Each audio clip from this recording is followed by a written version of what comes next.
All right, this is Job 9:24. The earth is given into the hand of the wicked. He covered the faces of the judges thereof. If not, where and who is he? I want to start out by giving all praises and glory, right, to Yahweh Ba'Shem, Yahweh Shai, Ba'Shem Rakakwadash. Double honors to the elders and apostles for teaching us this truth. Peace and blessings to the brothers pushing the word throughout the four corners. Peace and blessings to the elect scattered throughout the four corners of the earth. I'm the brother Karab coming at you, man, with a beautiful lesson, just going into the triumphant of the wicked is short. Okay. And the scripture that I start out with was Job 9:24. All right, pretty much going into the earth is given into the hands of the wicked. And how do you know that? Pretty much, let's go to Proverbs 29:2. It says, when the righteous are in authority, the people rejoice. But when the wicked bear rule, the people mourn. All right, and as you pay attention to the state of the earth right now, it's mourning. All right, everything's out of course. Everybody is mourning. Other nations, Israel mainly, okay, being in captivity in the hands of this devil. We're mourning, man. Okay, the earth itself mourning. We never got the earth fighting back. Man, because guess what? This devil is in the ruler seat. All right. And he's an unwise king. He don't know how to properly rule. He don't know how to properly deal with resources. He don't know how to properly make good trades and agreements. All this man knows is war. And what good can come out of an individual like that, man? A person that's wicked, right? The wicked.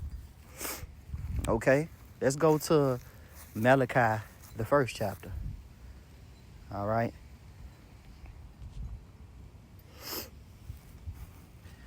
This is Malachi chapter 1, verse 1. It said, the burden of the word of the Lord to Israel by Malachi. It said, I have loved you, said the Lord, yet ye say, wherein hast thou loved us? Right.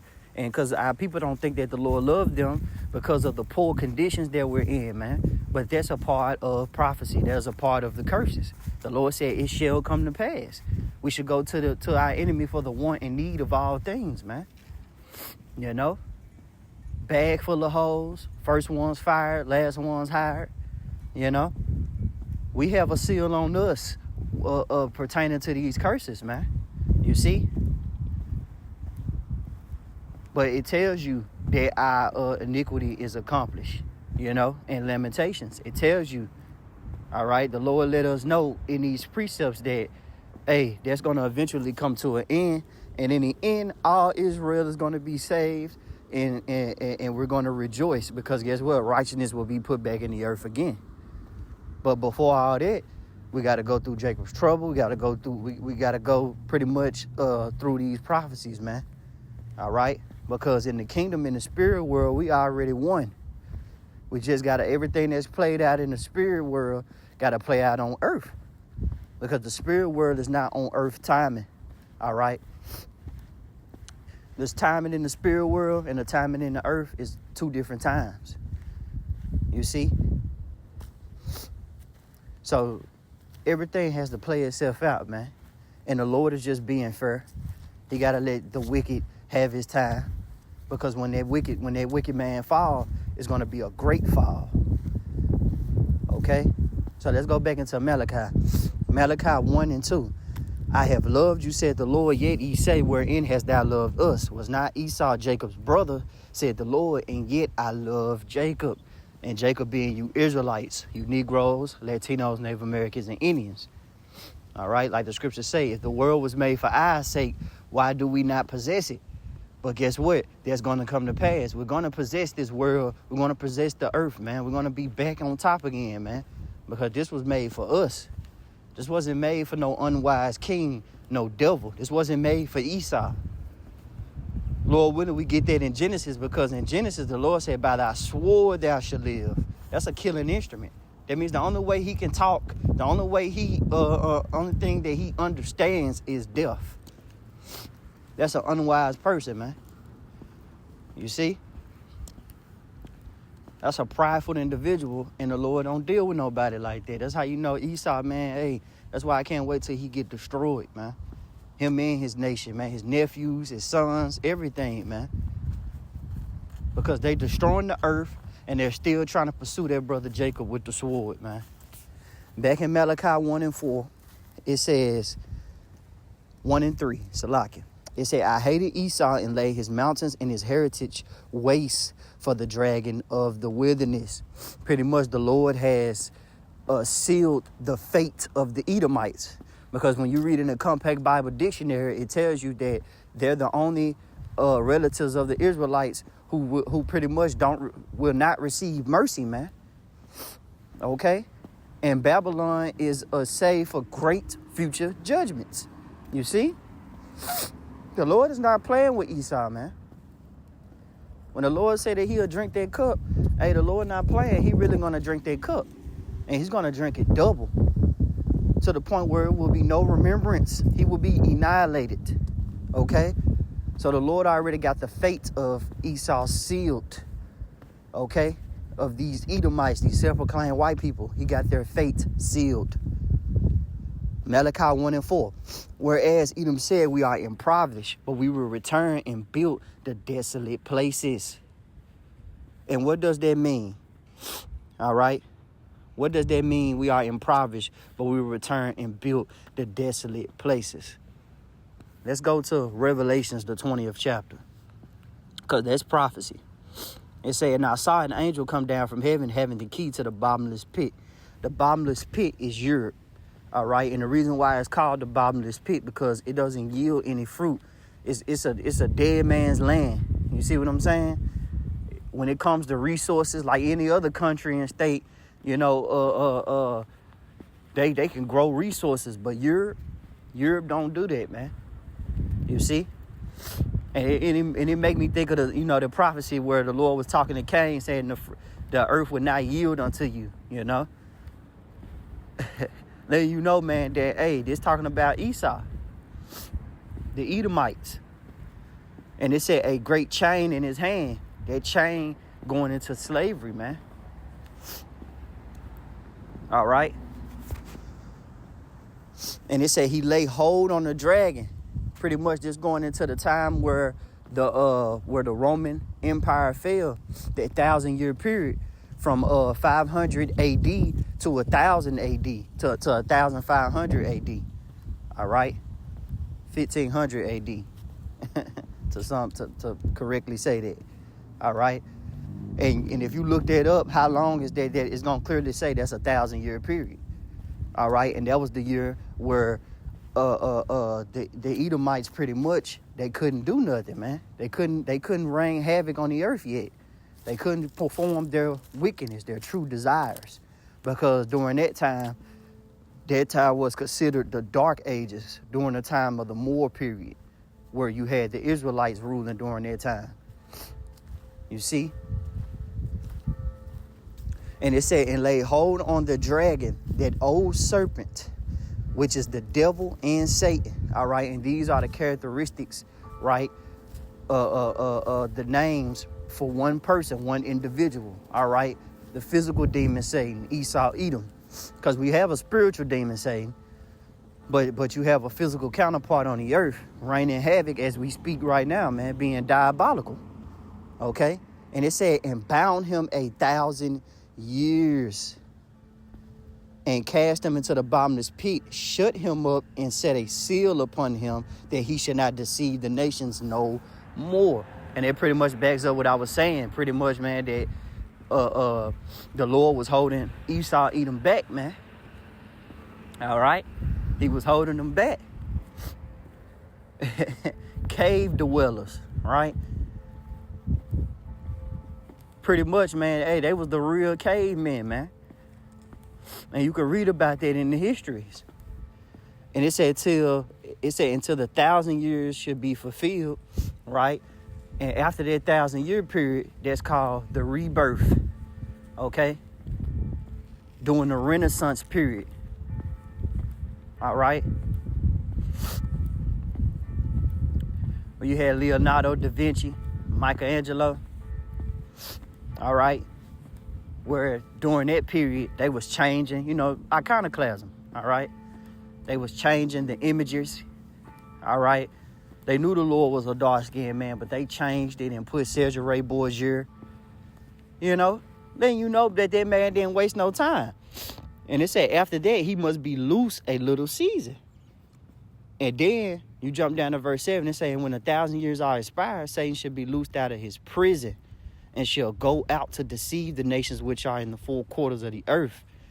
You see, Gog and Magog to gather them together to battle, the number of whom is as the sand of the sea. And Gog and Magog is Russia, man. All right. So just wanted to touch in on that, you know, because the point was that 1,000-year period. You know, all the rest in that one, in that precept, in that passage is just prophecy, man. But it all go hand in hand, man. All right, there a little, here a little, there a little. Okay. So going back in Malachi, the first chapter, it said Edom said we are impoverished. All right, and they were impoverished, man. They was down bad, man. And Jake was ruling during that 1,000-year period. All right. And it said, but we will return, and they did return, man. Okay, they returned.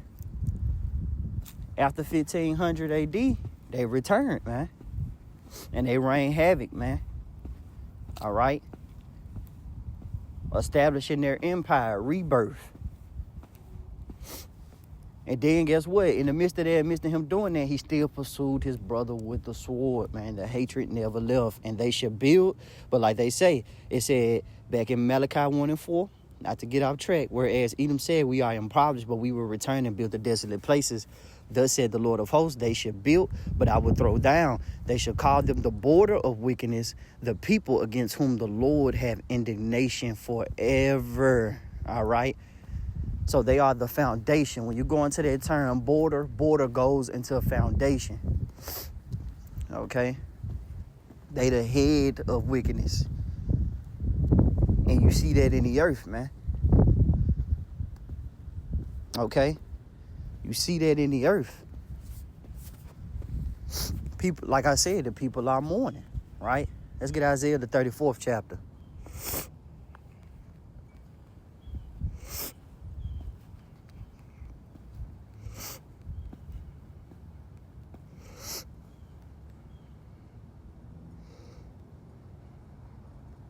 Here we go.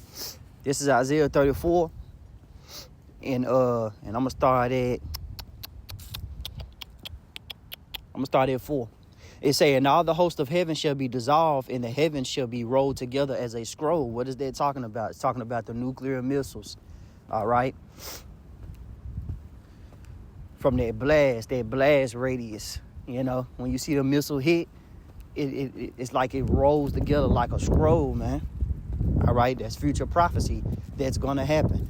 And all their hosts shall fall down, right, as the leaf falleth from the vine and as a falling fig from the fig tree. For my sword should be bathed in heaven, right? Behold, it shall come down upon Idumea, which is the people of Edom, upon the people of my curse to judgment. All right. And if you go into the next verse, it say, the sword of the Lord is filled with blood. It is made fat with fatness, and with the blood of lambs and goats, and with the fat of kidneys and rams, right? For the Lord have a sacrifice in Bozrah and a great slaughter in the land of Idumea, which is Edom, man. And this is already performed, all right? The Lord done already performed the harsh judgment on Edom, right? Let's go to Isaiah 63rd chapter. Starting at the first verse. This is Isaiah 63 and 1. Who is that cometh from Edom, right, Idumea, with dyed garments from Bozrah, this that is glory in his apparel, traveling in the greatness of his strength, I that speak in righteousness, mighty to save. Wherefore art thou red in thy apparel? Thy garments like him that treadeth in the wine fat. I have trodden the wine press alone, and of the people there was none with me. For I would tread them in my anger, trapping them in my fury, and their blood should be sprinkled upon my garments, and I would stain all my raiment. For the day of vengeance is in my heart, and the year of my redeem is come. But it tells you that in 2nd Esdras, the 13th chapter, that he need to lift up sword. You see? And the only thing that Esdras perceived was the smell of smoke, man. letting you know, man, hey, man, the Lord, hey, he's going to get busy. Those chariots, all right? Our salvation vehicles, those UFOs that y'all ignorantly call them. Y'all ignorantly call them UFOs, but those are our salvation vehicles. Hey, man, they're going to get busy along with those nuclear missiles, man. It's going to be a great judgment because vengeance is in the Lord's heart to eat them. All right?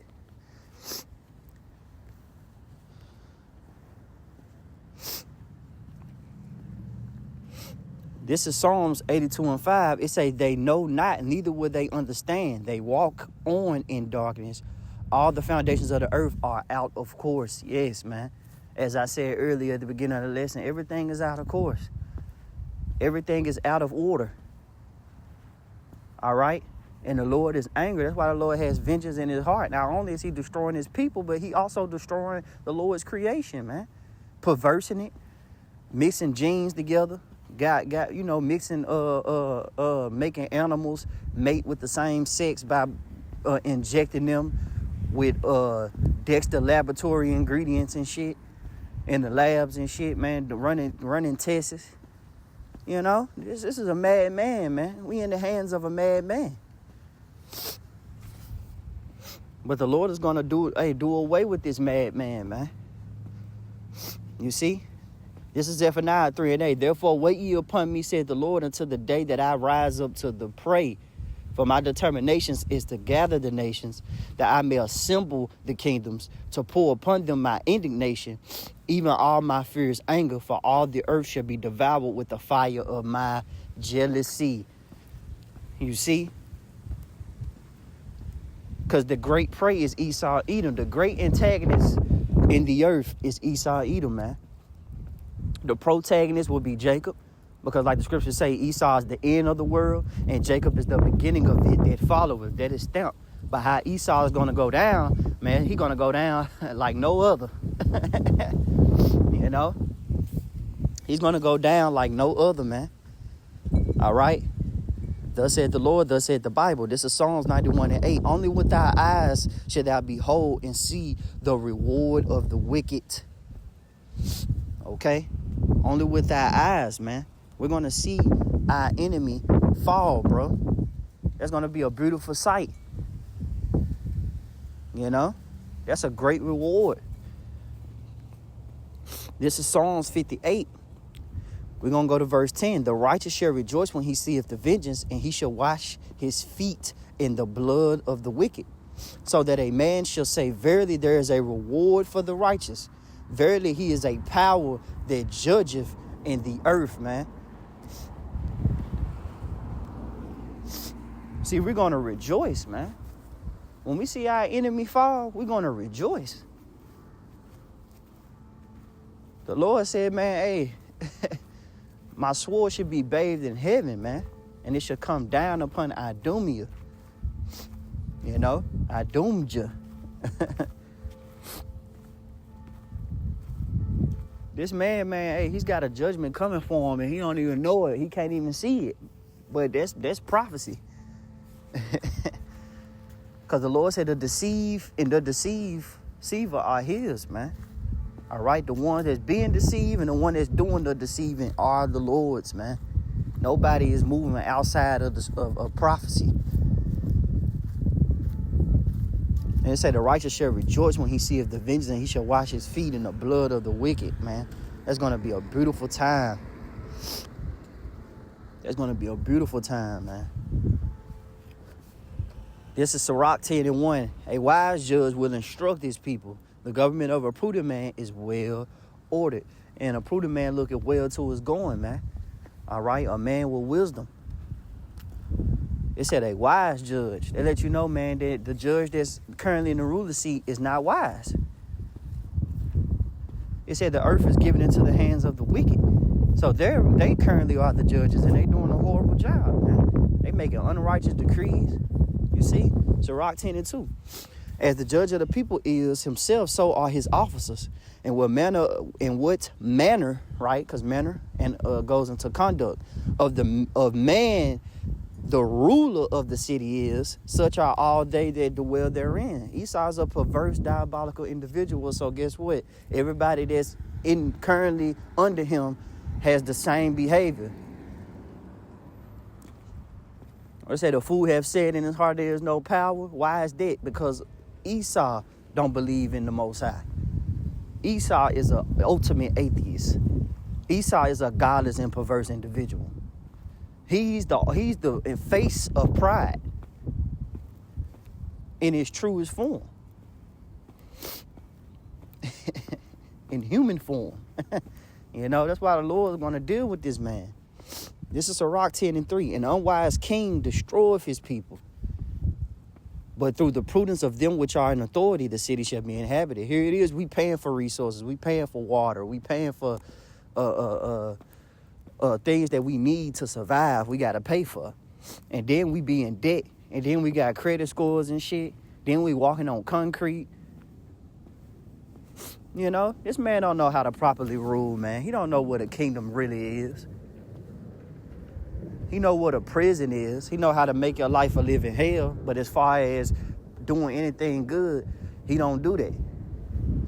This is a very dark individual. That's why the Lord got to take him off the map. It said, an unwise king destroyeth his people, but through the prudence of them which are in authority, the city shall be inhabited. It said, the power of the earth is in the hand of the Lord, and in due time he will set over one that is profitable. Okay? And I also got some information, right?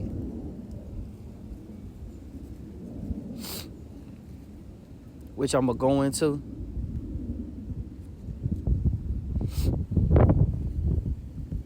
It says, 5 erased images of powerful families you never seen before.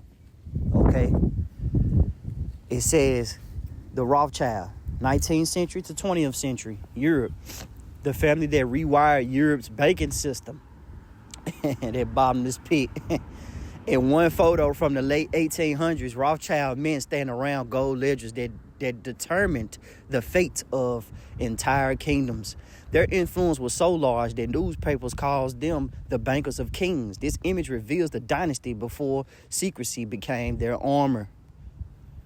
The Rockefellers, USA, early 1900s. These are, and what I'm reading is currently these wicked clans, all right?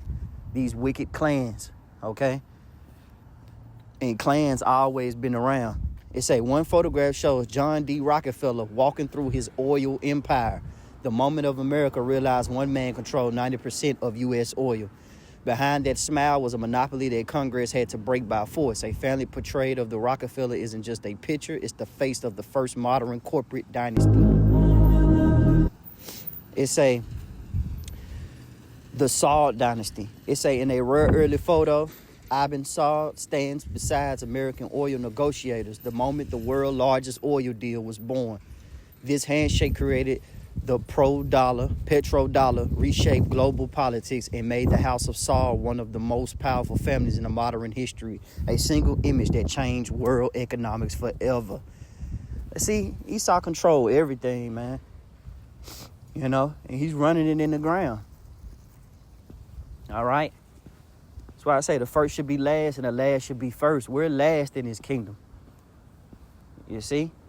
That's why, man, the ultimate great reward is to see the downfall of our enemies. The Kennedys, it say 1940s, 1960s. The glamorous photo hide a dark truth. A powerful father, a political dynasty. Sons pushed into power with two assassinated on camera. One word family image shows Joseph Kennedy Sr. standing with John F. K. and RFK before the world knew their fate. It say the DuPont family, 1900s. A forgotten image captures the DuPonts posing in front of their gunpowder mills, factories that armed U.S. wars for more than a century. Their wealth didn't come from oil or banks. It came from explosive and war contracts. Ooh, a dynasty built in silence, shaping warfare from behind closed doors. Damn. You know? And as you can see, man. All right? As you can see, man. You know, just going into the wicked, man. Just let you know, man, that these scriptures don't lie. All right? This is Job 20 and 5. I'm going to start at 4. Knowest thou not this of old, since man was placed upon the earth, that the triumphant of the wicked is short, and the joy of the hypocrite but for a moment. Though his excellency mount up to the heavens, and his head reach unto the clouds, yet he shall perish forever like his own dung, and they which have seen him shall say, where is he? He shall fly away as a dream and shall not be found. Yea, he shall be chased away as a vision of the night. The eye also which saw him shall see him no more, neither shall his place anymore behold him. Hey, man, let's jump down. Verse 22. In the fullness of his sufficiency, he shall be in straits. Every hand of the wicked shall come upon him, man. All right. And pretty much you can put us in that category, because anybody that's outside of his beast system that don't want to conform to his world, we're looked at as evil and wicked. But the Lord said every hand shall come upon him, man. Everybody's going to come against this devil, man. All right. He going to in straits, right? And that term is a path of difficulty, man. You see? And when he is about to fill his belly, right, with the MOTB in his beast system, all right, the microchip, he gonna think that he on top, man, when he implement that, man. When he come down like a madman spurring none, he's gonna think that he on top. And it say, when he is about to fill his belly, the Most High shall cast the fury of his wrath upon him and shall rain it upon him while he is eating. He shall flee from the iron weapon, and the bow of steel shall strike him through. You know, the Lord, man, hey, he got something special in store for this devil, man. All right. Let's get Sirach. I think it's 25:7. This is Sirach 25:7. I'm going to close it out with this. There be 9 things which I have judged in my heart to be happy. The 10th I will utter with my tongue. A man that have joy of his children, and he that liveth to see the fall of his enemies, man. That's self-explanatory. You know, he got us mourning. All right. He got us in a bad case in his kingdom. He's showing no mercy. Hey, man, we're not going to show no mercy to him. Like the book of James say, man. You ain't show no mercy. Mercy ain't going to be shown unto you, man. All right. And it say, a man that have joy of his children, and he that liveth to see the fall of his enemies. You can't even enjoy your children or kids or anything because this man in the ruler seat, man, because of his beast system. You know, always trying to poison the minds of the Israelites, man. And that's why he got to leave. He got to go, because he is a parasite, man, an evil parasite in the earth, and the Lord is going to deal with him. All right. That's all I have. Shalom.